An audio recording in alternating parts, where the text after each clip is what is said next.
Hi everyone, I am today with Joanna in Poland and she has some questions about education. She is a teacher and she homeschools her children also and others' children, and she is not very happy about the public education system, so she wanted to have a conversation. And how are you, Joanna? Go ahead. Hi, everybody. Hello, Rehan.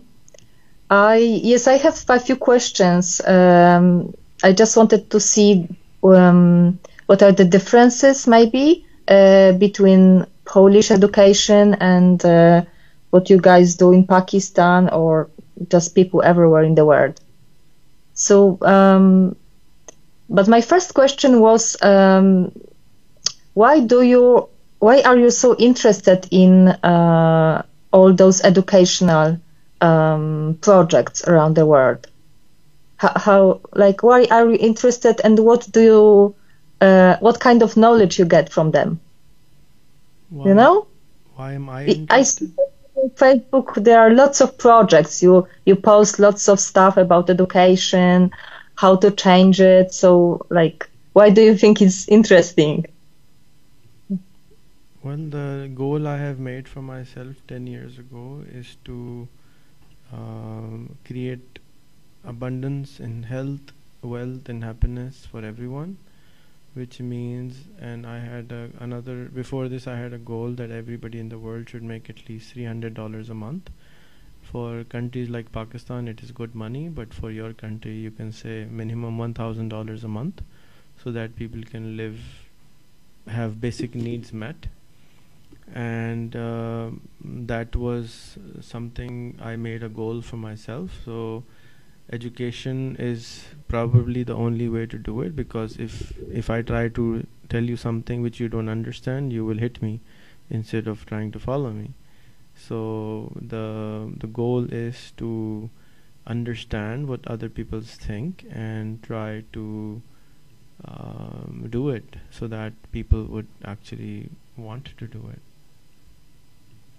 and understand them and evolve. So for example, you are not happy with the Polish education system, and whatever the reason there is, the challenge is that nobody, after going to many conferences and talking to many professors, the challenge is that nobody wants to change, and because nobody wants to change, you don't want to change, Rehan doesn't want to change.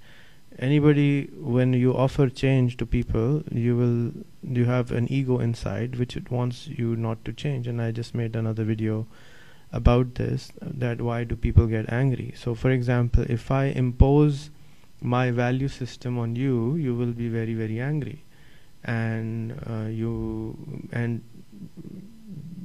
will do extreme things to stay away from me, because you don't want your value system to be spoiled by my value system. That's why people drift apart and they come closer, because we have similar value system. But the thing is, if you the problem with the education system is that it was designed a long time ago, before there was internet, before there was a smartphone, before there was YouTube, before there was edX, before there was a web browser. And the challenge is that all the professors and all the people who are teaching in these universities don't like the smartphone, don't like the internet, don't like YouTube, they hate Facebook. So how can you even tell them? Nobody can tell them that you should use these technologies rather than fight them. Right now they are accepting, but up till a few years ago they were still in the hate mode. They, instead of liking and using these technologies, they're like, these are shitty technologies and they will destroy the world, stay away from them. Still there are people in the world who are professors and maybe 60 plus, they don't want to use a smartphone. They will break it if you give it to them. They hate it so much. So towards my project, I created this small little device a few years ago, and it is called the Rehan School project. And Rehan School this is a stupid phone. I don't know if you can see it. I don't know where my camera went. It's fine. I can see, so everybody can. Okay, so this is a stupid phone. Inside it was a $15 box, and inside there was a camera, a mobile phone, videos by celebrities who were people we knew in Pakistan, like common faces, like imagine Angelina Jolie, Tom Cruise teaching. And the concept was that 2 billion people in the world don't know how to read and write. So we wanted to teach them how to read and write. And nobody has ever made a movie about teaching. Nobody has ever made a movie that if you watch the movie for 1.5 hours, you will know maths, science, basic poems, ABCD poem, Baba Black Sheep. You can do this. You can make a movie. Somebody can make a movie that if you watch for an hour and a half, you end up knowing Baba Black Sheep, if that is important.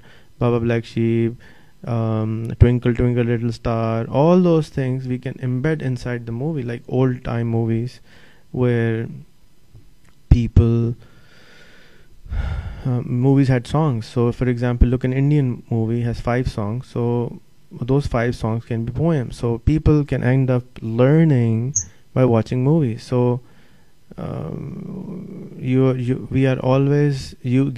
now giving our children devices, but the content they're consuming is designed, it's not using proper pedagogy, proper teaching methods. So my idea was to make this device, and now it has stopped because all the phones are now smart. We don't need a stupid phone anymore. So now the stupid smartphones are also cheap. Huh? What year did you start that? This I started maybe 2012 or 13.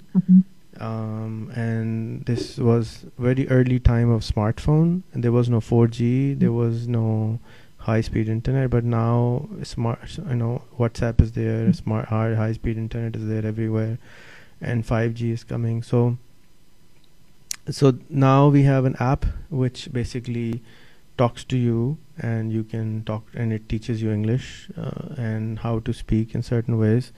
Then if you have a smartphone, if you have a built-in on this any phone, you can now say, okay Google, who is the Prime Minister of Pakistan? So Google will tell you what is the answer. Khan is the Prime Minister of Pakistan. Right? So these devices should be in every classroom. Okay Google, volume 9.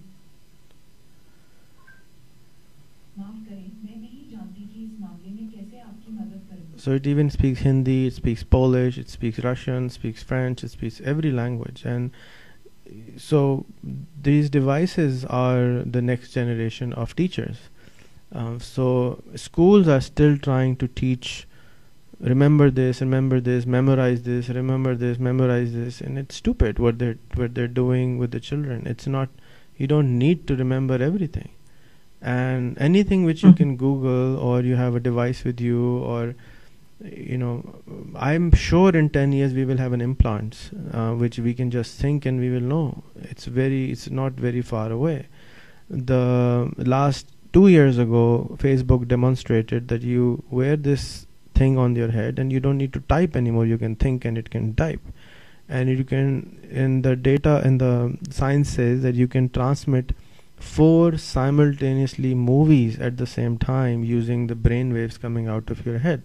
So the speed of the transmission from our head is so fast that we will not need to type or do anything anymore. Just we can think and it'll happen. So you can say telepathy, but this is using technologies, not necessarily telepathy. You have to, it's another topic, but everybody can do it. Not everybody is telepathic, but or we don't teach our children to be telepathic, but that's something which is in the spooky category still. But in the science category, people don't want to. So anyway, science is very, is changing everything. So these devices which I just use are now $20. So now a $20 device can speak with you, with your children, and answer any question in the world which you have.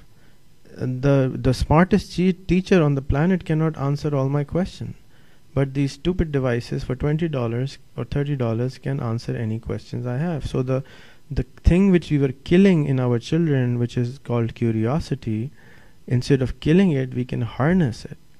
And instead of teaching stupid information, we can teach them meditation, we can teach them hygiene, we can teach them how to cook well, eat well, exercising. And then when they are 12 years old or 11 years old, or when they're old enough to start researching, they can start actually solving real world problem at the very young age. And at that very young age, they can start learning. So for example, if your son has interested in water or in garbage or in energy, so he can start researching using YouTube every single day for 6 hours a day about water. So for example, they say water is a big problem. I don't think it's a big problem, because we have millions of heads not learning about water. So if we actually took 100 brains and gave them 6 hours of YouTube every day to research about water, they will know how to desalinate the water in maybe 2-3 years in almost no cost, because there is technology available. And not only learn, but my process is that you learn for 2 hours and then you teach for 20 minutes, then you learn for 2 hours, then you teach for 20 minutes, and teach on YouTube, just like we are doing right now. And that will create a spiral effect of growth of information in all the languages and all the space. Right now, oh, you have to be a PhD in order to do research in water, blah blah blah. You have to go to college and university to research. You don't. You can just sit at home and do it. So this is the kind of school I have imagined, and I shared a video and it had subtitles on it, I think, where it's a learning center where the children go to actually do research and solve real world problems and become master at it. Imagine a child which is 12 learning for 10 years about water and do nothing else. He will be like better than Einstein in water. Not coming. Yeah. So you think this is the ideal school, the school of future, the future school? So You want to be here? Cześć. Cześć. It was my son. Say cześć to Go, Tata. go. Bye bye. Say cześć to Tata. I asked him not to come, but the young one is not listening much. No problem. So yeah, I think this So is one model. Nobody knows exactly what is the right way. That's a big problem right now, because you go to anyone, they really don't know what to do, so they get stuck in the past. It's not that they like it. It's not, no professor I meet likes it. But the challenge is that the system is slow to change, and they're all stuck in a system. Now it will take some time. We're going through an evolution. It's like puberty. You know, nobody knows. Everybody's going crazy. What to do? It's just an evolution in time where nobody actually knows what is right, what is wrong. So you can just stick to what you have, or you can create new things.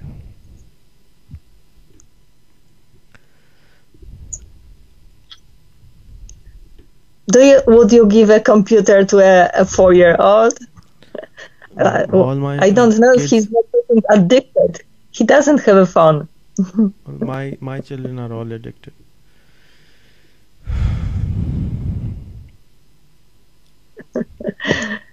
Well, maybe we just imagine it's addiction. Maybe that's how the future will look like. I don't know. I imagine Nobody knows. addiction, because there is a belly coming out and there is no muscle, so that's not a good sign.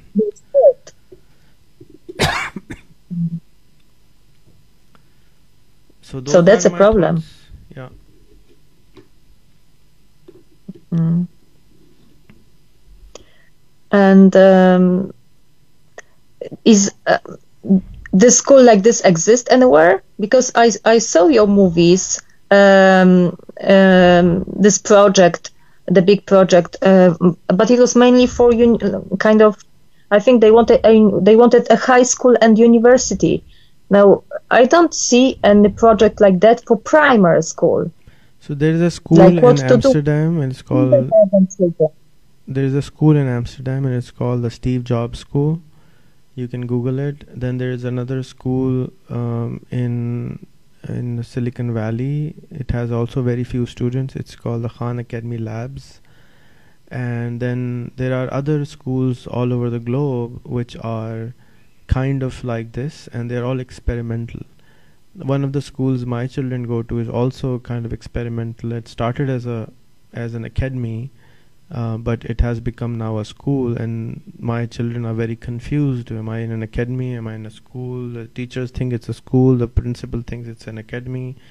It's a learning center. So because, as I said, it's an evolution, nobody actually knows what the right way is. So we will have a very confused, curious society, which is not a bad thing after all, because they will be curious, they will be constantly wanting to become better. It's not like, oh, you have a stamp now, you are a master degree holder, okay, go get a job. It's better than that. Yeah, it doesn't work like that anymore. It doesn't work like that anymore. Exactly. You don't get the job if you are PhD. Exactly. Nowadays. Yep. So I actually dislike PhD, because these PhDs are taught to, most schools are teaching to not share their information, but keep it private and closed group, and it has to be published in a certain magazine. I tell everyone to publish everything on YouTube and blog about it and put it on the internet, so that everybody can take advantage of the information.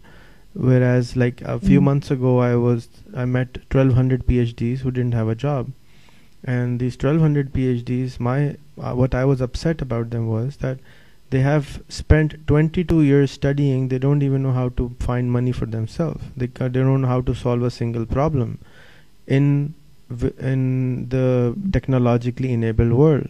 If they were doing what I'm asking them to do, they would become very, very valuable human beings, and people will give them a lot of money because they actually know something. They have something to show for.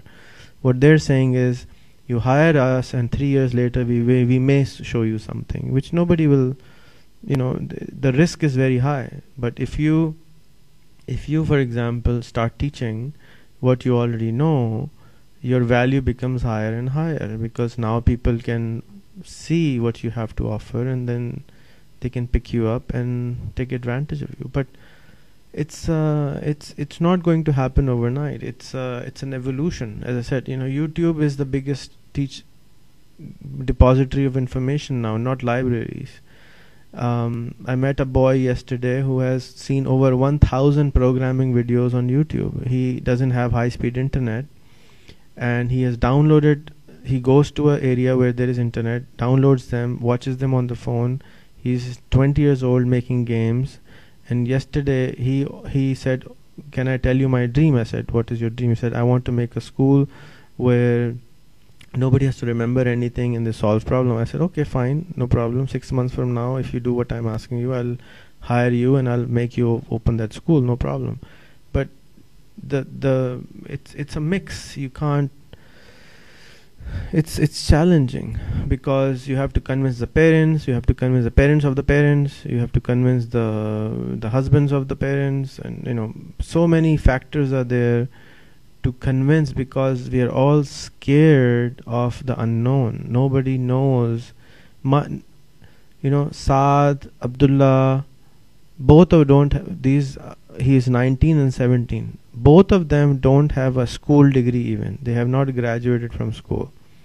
Now that is kind of scary, because both of them are like illiterate according to the society's standards. They have not even graduated high school. But Saad is designing his own city. You know, he is working with an architect. He worked 3 days, built a whole. He gave me a whole plan how to build a city. He is not even high school graduate. So, is that a good thing or a bad thing? You know, Abdullah made his own business about selling something. He's selling cars. He's fixing his motorcycles. He's doing all of these things. Now, are these kids educated or uneducated? And that is, the society doesn't accept that. So, for example, if we apply for his visa to Dubai, he cannot get a visa because he doesn't have a high school degree. He cannot get an employment visa in Dubai because he doesn't have a high school degree. So yesterday I was watching, there is this movie, a new movie called Think and Grow Rich, and it is about the book Think and Grow Rich. If you haven't read it, you should read it. You like books. So there was a case of Henry Ford versus Chicago Tribune, and Chicago Tribune published about Henry Ford. It's probably a factual. It probably happened that Henry Ford doesn't know anything. He was the one who changed the world, but the Chicago Tribune wrote that he doesn't know anything. And the court and they took him to court. He took him to the Chicago Tribune to court, and they were asking him to tell him who was the Attorney General 50 years ago. And nobody in the courtroom, including the judge, knew who was the Attorney General in the courtroom. And Henry Ford's reply was, I don't care who was the Attorney General in 50 years ago. I have hired somebody who remembers all that. I can press a button, he will come and tell me. That doesn't make me an ignorant person. But how many of you have invented an engine? How many of you invented a car factory? So the problem it's not like new. It's been there forever. Anybody who challenges anybody, the system, you will have problem. So I was hearing another speech yesterday. In 1620, somebody was killed by the government because he was publishing a book. So book publishing required a permit. You can't publish a book 400 years ago. Now I have 5 books. I don't have a permit from anyone. I just go ahead and publish them. So, but 400 years ago, if I would publish a book, I could be hanged without a permit.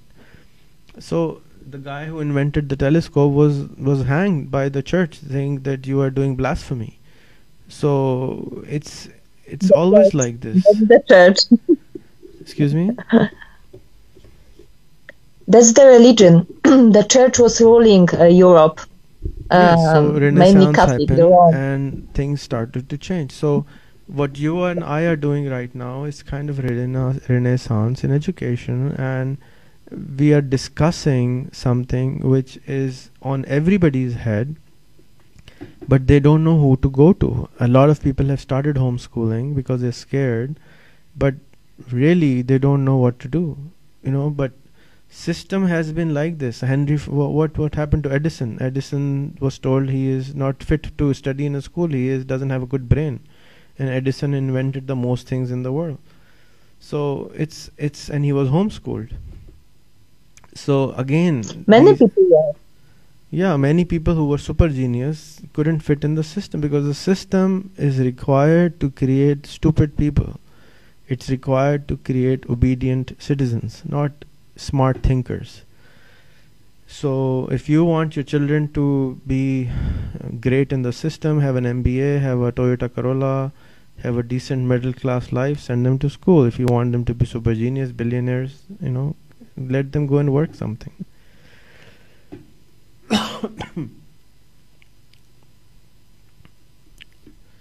You answered all my questions without asking. Okay, I'm sorry. No, that's okay. That's perfect. That's perfect. Yeah, I'm kind of. I think I'm scared. I think people are scared a little of technology. For example, I can't imagine any implants. I think it's dangerous. But for like Sugata Mitra in India, right? He did with this screen, right? So I think it's a good idea because the children work together. So Sugata Mitra has been saying for 20 years now, and people are still not hearing him. Ken Robinson is saying this for 20 years, nobody's listening. But there are still people who are listening. There is a school. If you watch Ken Robinson, he is still inspiring. So you see, the challenge is you and I wanted to change the world in 1 year's time. It doesn't happen. It takes 20 years, 40 years, 50 years for change to happen. Now with the technology, it's already very fast, but it still takes, the culture has to change. It's not one person or two person. It takes a whole generation to change, and that requires time. And we are at the most interesting time in human history, where each individual has so much power to change and impact change that is unbelievable. That is totally possible if you follow the right crazy people, because crazy people are the ones who actually change the world, not normal people. Normal people want to stay normal. They don't want to do anything which is radical. So if you want to change, you follow Peter Diamandis, you follow Elon Musk, you follow Ken Robinson, Sugata Mitra. If you watch all their content, you will believe in yourself so much that you wouldn't be scared anymore, because once you understand that there are other crazy people like you out there, you're not the only one, then you don't feel as crazy as you might think yourself. So for example, over the last 5 years, I have learned not to be emotional, and emotions are a bad thing. Only last 2 weeks, 3 weeks ago, I found there is a thing called Stoicism, which teaches you not to be emotional. And I was like, whoa, good. There are other crazy people who thinks the same thing. Okay, I can be more emotional. So basically, when you have a different idea, you're scared because there are not other people like you. But the Facebook, LinkedIn, YouTube allows you to find, it's like fishing for the similar people.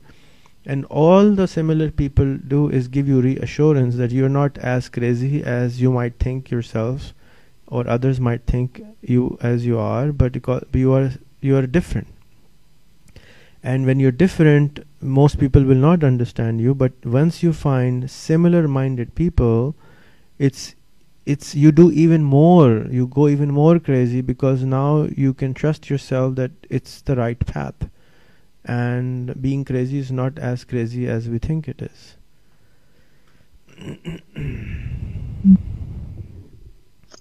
I've heard that there is the epoch coming that will belong to people who are like a soul family, like thinking the same, but not really from the same country. And those people will change. What? What is epoch? Era. Time. Yes, that's true. No. So Peter Diamandis will teach you that. I teach the same thing, that we must find our soul family. And it's easier to find our soul family now. Before, it was not easy to find our soul family. And with Facebook groups and WhatsApp groups and LinkedIn groups and videos, when you post a video about something and you watch the comments, you can find those people who are thinking like you. And you go and talk to them, and you include them in your group. That makes you into like this. A single finger cannot do anything, but this fist can punch and break something. So initially it's hard, but as I said, with the power of Facebook, you can change your country, you can change your nation, you can change your world.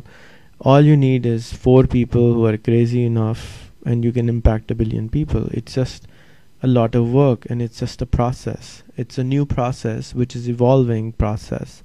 And if you watch content from Singularity University, they're teaching the same. My concept of teaching is the same, that we can use the entire ecosystem on the internet and take advantage of the knowledge out there, refine it, put it out there, learn again, refine it, put it out there. And just like you refine gold in multiple processes, you can refine information in multiple ways and create knowledge out of it.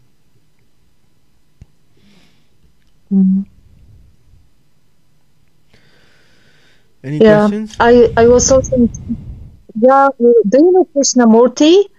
Because I was inspired by Ken Robinson, Sir Ken Robinson, but I also like Steiner and Krishnamurti because they are kind of they are agreeing that the creativity is important, technology, but also ethics, like values.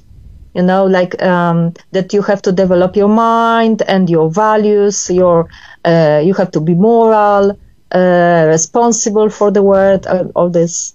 So, do you think it's possible to kind of marriage the technology and values? I don't know. Should you teach that at school? I think without Do you know what I'm values, talking about? I think Religion. Is I, religion? Hmm? I think no economy, no human can evolve unless they have the value system correct, unless their ethics are correct. If they are liars, fraudulent people, then or they will just die. The nation will just die. The people will just die. They will not evolve. So if you look at the poor people of the countries of the world, or the poor countries of the world, the basics they have is broken, which is they lie, they don't listen, they don't learn, they're lying. Basic is they will be always unpunctual. If they will sell you 9 p.m., they will show up at 10. They will say, oh, it's Pakistan standard time, or Ghana standard time, or Nigerian standard time. They will blame it on the whole community. They will not take responsibility of themselves. People, and that creates a problem for people who are learned, and they migrate to better countries, and those countries become richer, and the people who are from the poor countries remain poor, because their value system is broken. If they fix their value system by force or by will, the whole country will fix itself, is my belief now, not even opinion, because I've seen it I've studied it so much about this. So I think that's very, very important to have proper ethics and proper value system and unless we fix that, nothing can be done. So we must teach the value system, but again, the value system, there are certain basic value system like not lying, not hating, understanding the mind, and then they will evolve. The value system will also evolve. Like for example, right now the hottest topic in the world is the gay marriages. So it's something which will not be accepted in certain countries, and in other countries they will say it's basic ethics or basic basics of humanity. So it's a debate. One of the big reasons the autonomous car, the cars which drive itself, are not on the road is who will be fined or who will be punished if a car kills a human being.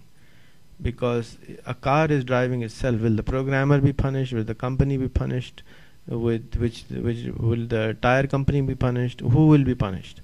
So that is why the whole system of autonomous car is not available to us, because of ethical values, not technological values.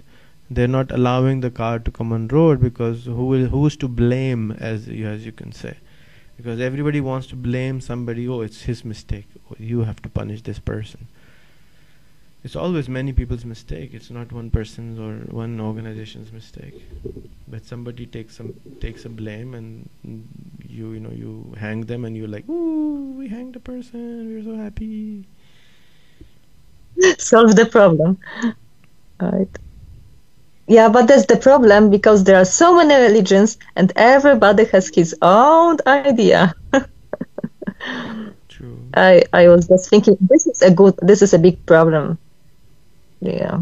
So live and people let can live. agree to technology, but I like the one of the solution which Slovakia has, that if you don't have 50,000 followers, you're not a religion. You're not allowed to be a religion unless you have 50,000 followers. So you can't be registered as a religion. Yeah, it's a good idea. Yeah. So in Slovakia there is no mosque. They don't allow to have a mosque because they don't have 50,000 Muslims. So once there are 50,000 Muslims, they can make a mosque over there. Before that, you cannot make a church or mosque or something of that particular faith. In London, you go on one street has 3 different churches because there are Africans coming and making their own churches. It's a good business. So one of my friends who runs a large organization at Stanford, he said that there are 1,000 religions born and die every month. So you know, if people actually knew that, they would stop being upset because, oh, it's another religion. It's okay. I don't know. But in Poland, there have been Muslims, like, I don't know, since maybe 16th century, So because there were Tatars. Because we will go into a different direction. Another topic. Yeah. So, but you know, I get your idea. So I understand that that's why you are traveling and participating in all those conferences, right? To kind of spread the idea of the new type of schooling, right? Or education. I was traveling to learn, not to teach anything, but I think I'm ready to document I'm ready to share what I know. It's not perfect, but you know, I'm connected to big enough crowd to explain, and I just released my first how to educate a child on Udemy course. It's only 40 minutes long, but it's in Urdu. So the idea is that it takes time to spread ideas, be it, for example, Protestant philosophy, but it takes one person, always has taken one person to change the world. It takes time and enough craziness in this person to do that. My whole work is about harnessing the craziness in that person and allowing him to stay focused on his craziness, on his idea, and giving him space to do that. So my interest in the work I do on social media is to allow different thinking, critical thinking, learning, coming out of the box, and that is all which I think you should do also in Poland, in Polish, because that's what is bothering you, that people are becoming in a certain way. And the reason they're becoming a certain way is because the other side of the pendulum is not loud enough, is not crazy enough, is not educating enough the other side of the pendulum.